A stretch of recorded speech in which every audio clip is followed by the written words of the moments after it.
A meeting of two friends in 2019, Bob Bates and the Grand Chief Sir Michael Somare. Sir Michael, the founding father, and Bob Bates, the foundation builder. Their contribution levels loud and profound.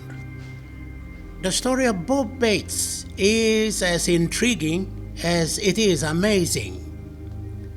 He came to Papua New Guinea in 1964 as a 25-year-old civil engineer and worked with the Department of Works. Bob has remained in Papua New Guinea ever since. His engineering knowledge and skills were put to use in the construction of the Highlands Highway, many feeder roads, water supplies in several towns and rural airstrips. A more visible of such is the taxiway at the Kakamega Airport in Mount Hagen. Bob is now 84 years old, spent his most productive years in this country, and continues to serve. He considers Papua New Guinea his home and wishes to be buried here once his number is called. This 50 years of staying in our beautiful country, in your country, will not be forgotten by us, but we still have a long journey to go. Pre- and post-independence, Bob Bates was part of the development path. His main role was in construction, but was also acutely aware of the importance of economic progress. When you think about it, well, how do you get private money into Papua New Guinea? And I thought, well, let's give tourism a try. I thought Bob began laying down the foundation for tourism in the mid-1970s. The idea was not even on the radar at Waigani as an industry by the government. But Bob saw the potential of tourism early.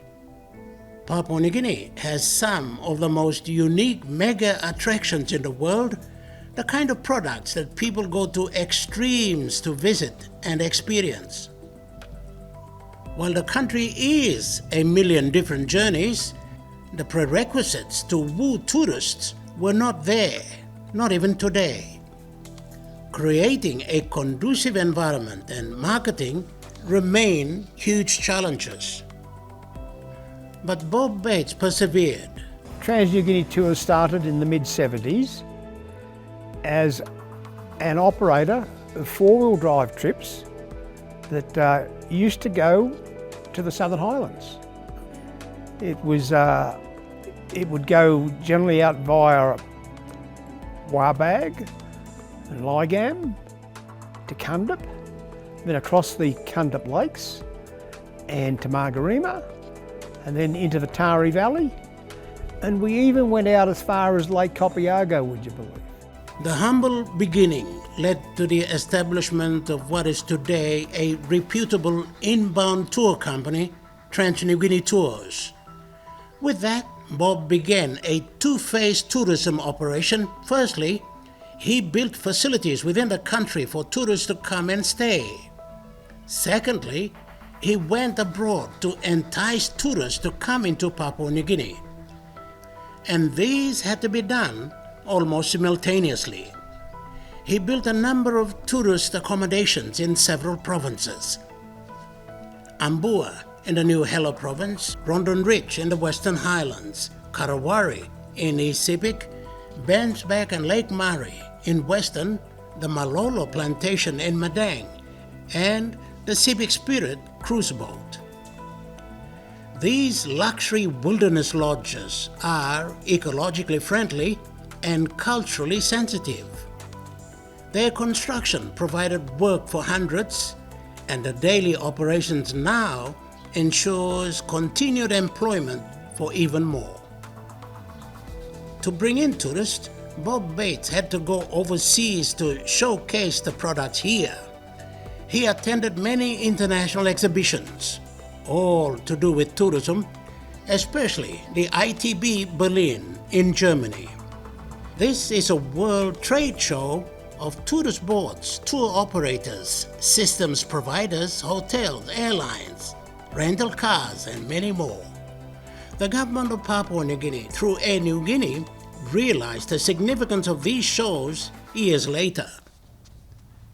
The benefits of a sustained presence in those world exhibitions are now trickling down post-COVID. But when COVID hit, the world came to a standstill. But Bob Bates was not stationary. He used his own resources and engineering skills to construct a 15-kilometer road connecting Mount Hagen City to Rondon Ridge towards the south. It is a major undertaking that connects hundreds of communities that have never had proper access.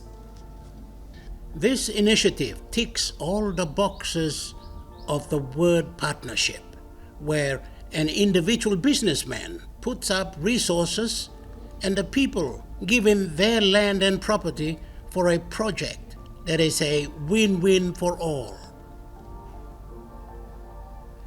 It undoubtedly cost Bob Bates millions of kina, but it is something he wanted to give to the people. In 2023, the Works Department decided to help seal the road. And to cap it all off, Bob Bates is building a museum at Rondon Ridge Lodge. It is expected to be the biggest outside Port Moresby. Work began in the middle of 2023. The museum is designed to be a laboratory of Papua New Guinea's arts and culture, a tourism attraction, as well as an educational institution for all Papua New Guineans.